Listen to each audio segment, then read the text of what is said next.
दोस्तों इस वीडियो में हम बात करने वाले हैं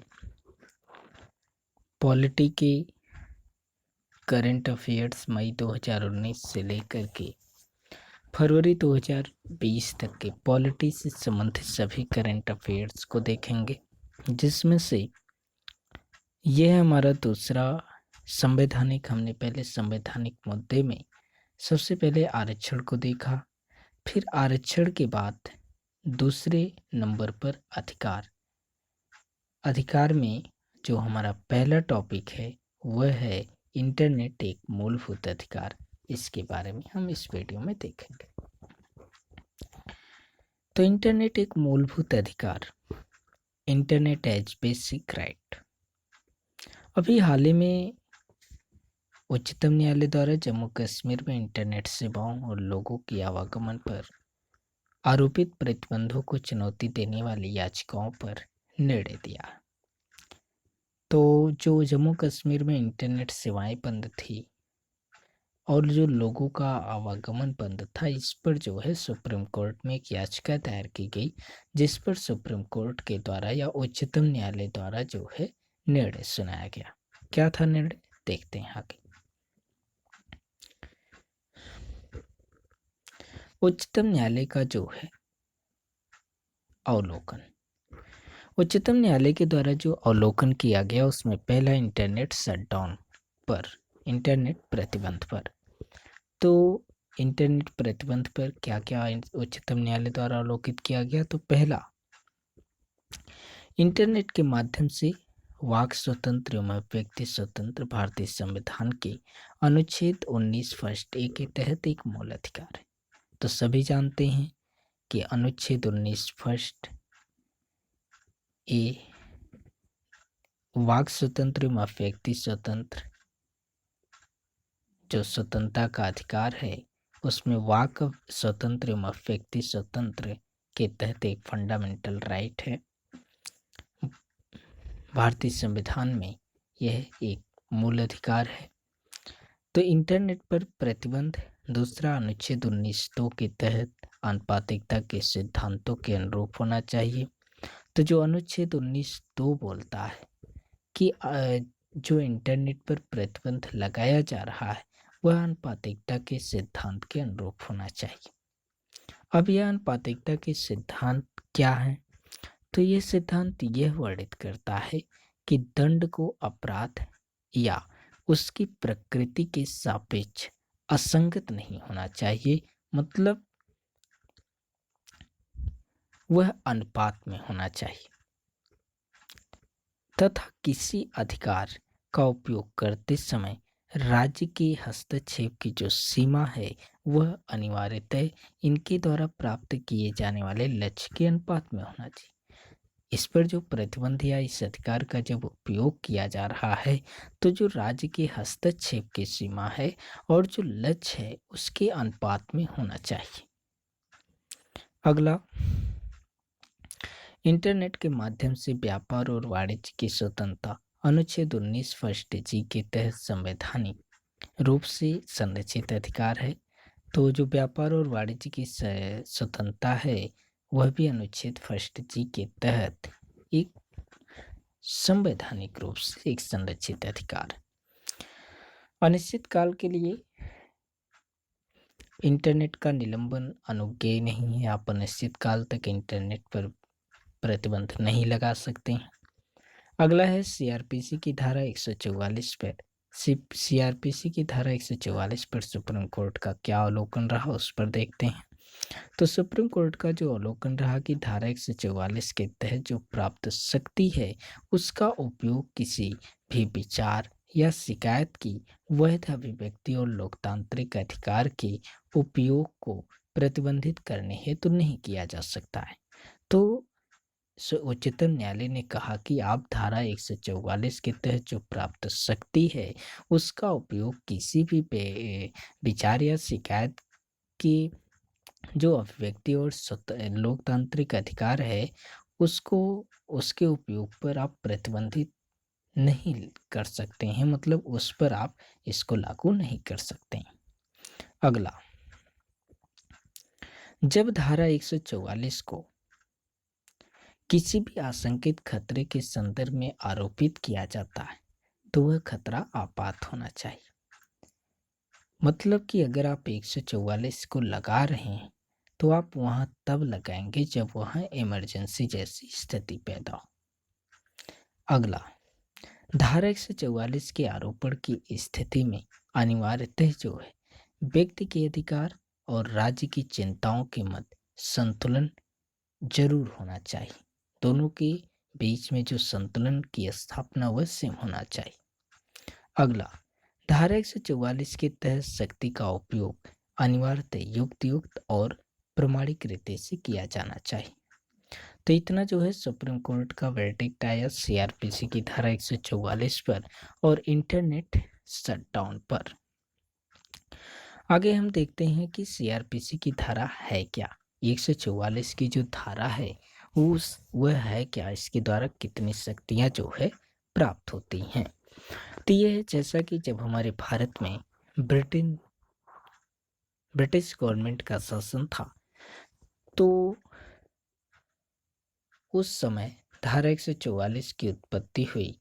तो यह एक औपनिवेशिक युग का कानून है। तो जब उपनिवेश का शासन था एक प्रकार से ब्रिटिश गवर्नमेंट का, तब का ये कानून है। इसके द्वारा क्या शक्तियां प्राप्त हैं, तो इसके द्वारा जो है जिला मजिस्ट्रेट हों, सब डिविजनल मजिस्ट्रेट हों या राज्य सरकार, इस शक्ति को जो है का उपयोग किसी अन्य कार्यपालक मजिस्ट्रेट को, जैसे किसी खतरे की अति कहीं उपद्रव हो रहा है या किसी खतरे की शंका है, तो इन मामलों के निवारण और कार्यवाही करने हेतु आदेश जारी करने का अधिकार प्रदान करता है। अगला है, इसके तहत जो आवाजाही है आने जाने के लिए, इस पर प्रतिबंध लग जाता है। हथियार रखने, गैरकानूनी रूप से संघ बनाने पर, ये इन तीनों पर प्रतिबंध शामिल है। अगला जो है, प्रायः ऐसा माना जाता है कि जो धारा 144 है उसके लागू होने पर, जिस एरिया में लागू है वहां पर एक जगह पर 5 व्यक्ति से ज़्यादा या उससे अधिक लोग एकत्रित नहीं हो सकते हैं एक साथ। दूसरा ये है कि इसका उपयोग किसी एक व्यक्ति अथवा किसी विशिष्ट व्यक्ति को प्रतिबंधित करने के लिए भी किया जा सकता है। तो जो हमारा सीआरपीसी की धारा 144 है, इसका उपयोग कोई भी व्यक्ति या कोई विशिष्ट व्यक्ति हो तो उसको प्रतिबंधित करने के लिए जो है लागू किया जा सकता है। अगला, धारा 144 की जो आदेश की अवधि है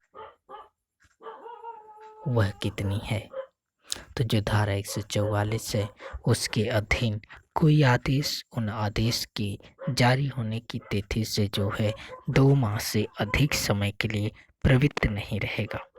मतलब आप धारा 144 को 2 माह से अधिक समय तक लागू नहीं रख सकते हैं।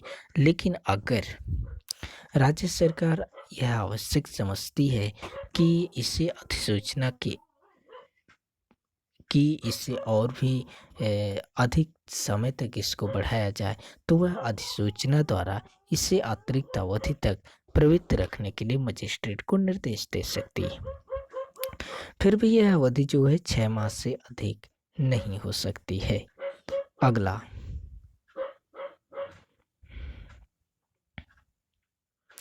अगला है दूरसंचार मीनिंग सीसी में दूरसंचार सेवाओं का अस्थायी निलंबन लोक आपात या लोक सुरक्षा नियम 2017 या निलंबन नियम।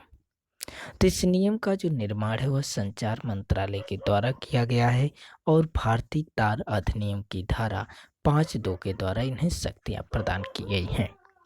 इस धारा में जो है भारत की प्रभुता और अखंडता के हित में संदेशों के अंतरुद्ध और निरुद्ध करने का प्रावधान है। तो यह जो है सरकार को लोकापात या लोक सुरक्षा के हित में देश के किसी भी हिस्से में संदेशों के प्रसारण को प्रतिबंधित करने का अधिकार प्रदान करता है।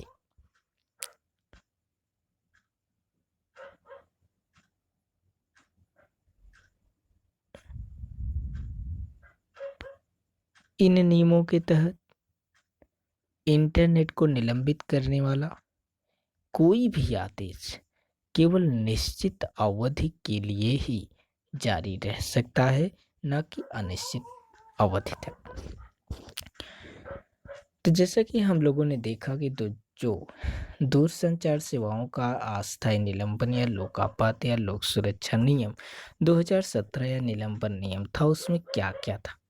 तो यहाँ पे हमने सबसे पहले देखा कि यह भारतीय तार अधिनियम की धारा 5(2) के द्वारा इस अधिकार को प्रोवाइड किया गया या इन्हें शक्तियाँ प्रदान की गई हैं और यह संचार मंत्रालय के अंतर्गत आता है या संचार मंत्रालय द्वारा इस नियमों का निर्माण किया गया है।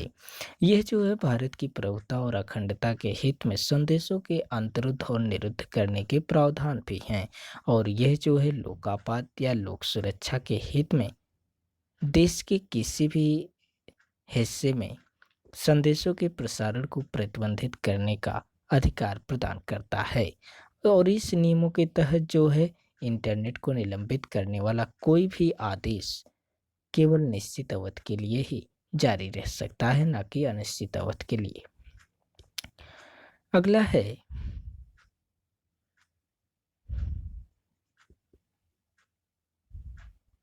अधिकार के रूप में इंटरनेट के संबंध में दिए गए अन्य निर्णय। तो फहीमा सिरीन बनाम केरल राज्यवाद में केरल उच्च न्यायालय ने भारत के संविधान के अनुच्छेद 21 के तहत निजता के अधिकार का भाग बनाते हुए इंटरनेट तक पहुंच के अधिकार को मूल अधिकार घोषित कर दिया है। तो केरल का जो उच्च न्यायालय है वहाँ पे फहीमा सिरीन के द्वारा फहीमा सिरीन बनाम केरल राज्यवाद में केरल उच्च न्यायालय ने यह फैसला सुनाया कि जो अनुच्छेद 21 है उसके तहत अनुच्छेद 21 के तहत जो निजता का अधिकार है उसके अंतर्गत इंटरनेट तक जो है पहुंच के अधिकार को उन्होंने मूल अधिकार घोषित कर दिया है। तो केरल उच्च न्यायालय का मेन निर्णय क्या था, वह अनुच्छेद 21 के तहत निजता के अधिकार का भाग बनाते हुए इंटरनेट तक पहुंच के अधिकार को मूल अधिकार घोषित कर दिया। तो दोस्तों धन्यवाद। अगर आप लोग को ये वीडियो अच्छा लगे तो आप वीडियो को लाइक कीजिए, कमेंट कीजिए और चैनल को सब्सक्राइब जरूर कर लीजिए। और इस टॉपिक का अगर आपको पीडीएफ चाहिए तो हम वीडियो के नीचे लिंक डिस्क्रिप्शन में एक लिंक प्रोवाइड कर देंगे, आप वहां से जाकर के डाउनलोड कर लीजिएगा। धन्यवाद दोस्तों।